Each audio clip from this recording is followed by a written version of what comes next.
এতিয়া আপোনালোকে নিজেই সেলফ জিঅ'টেক কৰিছিলে নহলে আপোনালোকৰ ঘৰত আহি যিসকল সখী বাইদেউ আছে তেওঁলোকে জিঅ'টেক কৰিছিলে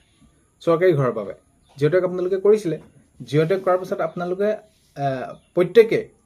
জিঅ'টেক কৰাৰ পিছত কি হ'ল কিন্তু বাছি বাছি আহিছে জিঅ'টেক কৰাটো সকলোৱে একচেপ্ট নকৰিলে আপোনালোকে বোলে আপোনালোকৰ গাঁওখনৰ পৰা উদাহৰণ দিছে যে 20 ঘৰ কৰিছিলে গোটেই 20 ঘৰলৈকে আকৌ অহা নাই চৰকাৰী আকৌ বিষয়া আপোনালোকৰ ঘৰলৈ পঞ্চায়তৰ সেক্ৰেটাৰী হওক জনপ্ৰতিনিধি হওক আপোনালোকৰ ঘৰলৈ আকৌ সেই 20 ঘৰলৈ অহা নাই তাৰ মাজৰে কেইঘৰমানলৈ আহিলে তো সেইখিনি কি কৰা হ'ল ভেৰিফিকেশ্যন কৰা হ'ল অৰ্থাৎ আপোনালোকৰ চৰকাৰী ঘৰ পাবৰ বাবে আপোনালোকে কি হ'ল আপোনালোকে সেইটো উপযোগী আপোনালোকে পাব লাগে আপোনালোকক দিব লাগে তো সেই বিষয়টো লৈ আপোনালোকৰ ঘৰলৈ আহিলে ভেৰিফিকেশ্যন কৰিলে আকৌ জিঅ'টেক কৰিলে সেইখিনি ফটো ল'লে জব কাৰ্ড ল'লে বেংক পাছবুক ল'লে তো এই চৰকাৰী ঘৰ আপোনালোকে পাবলৈ তো এই বিষয়টো আচলতে প্ৰকৃততে বিধানসভা বাজেট অধিৱেশনত উত্থাপন হৈছে এতিয়া বাজেট অধিৱেশন আপোনালোকে চলি আছে গম পাইছে এতিয়া চৰকাৰী ঘৰ এতিয়া কোনসকলে পাব আপোনালোকে চৰকাৰী ঘৰ কোনসকলে পাব কেতিয়া পাব এই বিষয়টোৰ ওপৰত কি উত্থাপন হৈছে কেনেদৰে কৈছে এই সকলোখিনি বিষয়ে আজি এই ভিডিঅ'ৰ জৰিয়তে আপোনালোকক জনাবলৈ গৈ আছোঁ ভিডিঅ'টো আপোনালোকে শেষলৈকে চাব শেষলৈকে চাই আপোনালোকৰ মন্তব্য কমেণ্টৰ জৰিয়তে জনাবলৈ নাপাহৰিব আৰু এইখিনিতে আপোনালোকক ভিডিঅ'বিলাকত সদায় কওঁ যে চেনেলটো আপোনালোকে ছাবস্ক্ৰাইব কৰি ৰাখিব যাতে নতুন এটা ভিডিঅ' দিয়াৰ লগে লগে আপোনালোকে আগতীয়াকৈ চাবলৈ পায় ভিডিঅ'টো চাই ভাল পালে লাইক এটা কৰি দিব আৰু শ্বেয়াৰ কৰি দিব বুলি আশা কৰিলোঁ আৰু আপোনালোকক এই যে কওঁ যে ছাবস্ক্ৰাইব কৰিব কাৰণ কেলে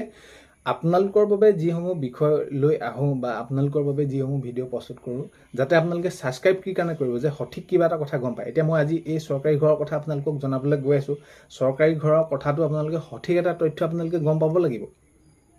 সেইবাবেহে আপোনালোকে ছাবস্ক্ৰাইব কৰি উঠিছে এনেই আপোনালোকে ওপৰে পৰা মই কিবা বেবেৰী বাং এটা কথা কৈ দিলোঁ সেইটো আপোনালোকে শুনিবলৈতো ছাবস্ক্ৰাইব কৰা নাই বাকী সেই সকলোখিনি তথ্য আপোনালোকে গমেই পায় আপোনালোকৰ হাতত যেতিয়া মোবাইল আছে আপোনালোকে যেতিয়া মোক ছাবস্ক্ৰাইব কৰিব পাৰিছে তেতিয়াতো আপোনালোকে সকলোখিনি কথা গম পায় যে আপোনালোকৰ আমাৰ উদ্দেশ্যটো হ'ল কি আপোনালোকে যাতে সঠিক খবৰটো পায় এতিয়া কথাটো হ'ল কি বাৰু যি কি নহওক চৰকাৰী ঘৰ এতিয়া বিষয়টো বিধানসভা বাজেট অধিৱেশনত উত্থাপন হৈছে আৰু এইটো কথা কৈছে যে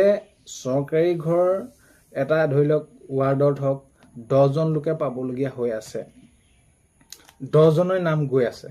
ঘৰ আহিছে 5টা কাৰণ কেলে একেলগেতো দিব নোৱাৰে এই 5 কোনজনক দিব 5জনক কোনজনক দিব এতিয়া সেই 10জনৰ ভিতৰতো এনে কিছুমান আছে যে ইজনতকৈ সিজন একেবাৰে সমৰ্থ নহয় নিজৰ ঘৰটো বনাবলৈ তেনেকুৱা পৰ্যায়ত আছে সেইটো অনুসৰি ভেৰিফিকেশ্যন কৰি ঘৰ যাতে চৰকাৰী ঘৰ যাতে এই পৰিয়ালসকলে পায় সেই বিষয়টো তেনেদৰে চাবৰ বাবে কি কৰিছে বিৰোধীয়ে কৈছে আৰু তেনেদৰে দিব লাগে বুলি কৈছে কাৰণ কেলে প্ৰত্যেকটো ক্ষেত্ৰতে আমি যদি চাওঁ তেনেহ'লে যিজনে পাব লাগে তেওঁ নাপায় এতিয়া চৰকাৰী ঘৰ পোৱাৰ ক্ষেত্ৰত আমি বিভিন্ন সময় দেখি আছোঁ মাননীয় মুখ্যমন্ত্ৰী মহোদয়েও জনাইছে তো বিভিন্ন ক্ষেত্ৰত কি হয় যিজনে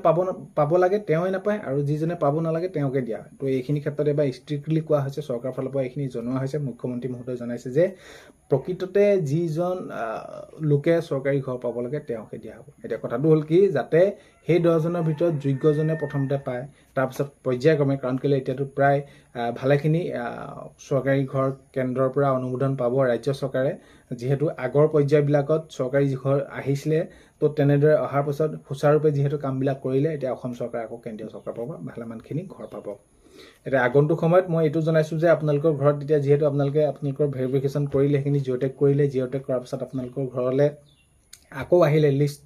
লিষ্ট মানে কি আপোনালোকক ভেৰিফিকেশ্যন কৰিবলৈ এতিয়া তেওঁলোকৰ ভিতৰতে পাব যদি আপোনালোকক মই এইটো কৈছোঁ যে সহজভাৱে বুজাই দিছোঁ যদি ৱাৰ্ডটোত 10জন আছে পাবলগীয়া কিন্তু ৱাৰ্ডটোৰ বাবে আহিছে ঘৰ 5টা সেই 10জনৰ ভিতৰত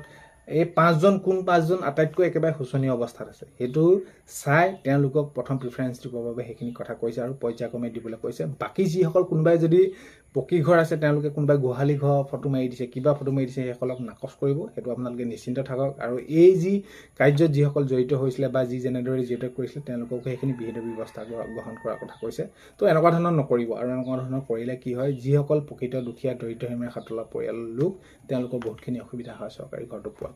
কাৰণ কেলে এটি চৰকাৰী ঘৰ বনাবলৈ হ'লে এতিয়া বা পাবলৈ হ'লে এতিয়া এদিনতে কৰা কাম নহয় এটা প্ৰক্ৰিয়াৰ মাজে যায় যদি এই যোগ্যজন বঞ্চিত হ'ব লগা হয় তেনেহ'লে বছৰ বছৰ ধৰি বঞ্চিত হ'ব লগা হয় তো এইবিলাক সেইখিনিয়ে আগন্তুক সময়ত খবৰ আহিব আৰু এতিয়া চৰকাৰী ঘৰটো কেতিয়া পাব এতিয়া যিহেতু বাজেট অধিৱেশন চলি আছে হয়তো আগষ্টৰ পৰা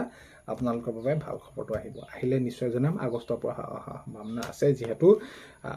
এই বিষয়খিনি আমি যদি চাওঁ ৰাজ্য চৰকাৰৰ যিসমূহ বাজেট আছে ২৬-২৭ বৰ্ষৰ বাবে এতিয়া বাজেট অধিৱেশন বহি আছে তো সেই একেলগে কামসমূহ হোৱাৰ সম্ভাৱনা আছে কাৰণ কেলৈ অতি সোনকালে হ'ব তো এইখিনিয়ে ভিডিঅ'টো শেষলৈকে চোৱাৰ বাবে ধন্যবাদ এইখিনিতে আপোনালোকে সেয়ে ভিডিঅ' প্ৰথমতে কোৱাৰ দৰে নতুনকৈ অহাসকলে চেনেলটো ছাবস্ক্ৰাইব কৰি ৰাখিব যাতে নতুন এটা ভিডিঅ' দিয়াৰ লগে লগে আপোনালোকে চাবলৈ পায় আজিলৈ মানে অন্য এটা ভিডিঅ'তে লগ পোৱাৰ আশাৰে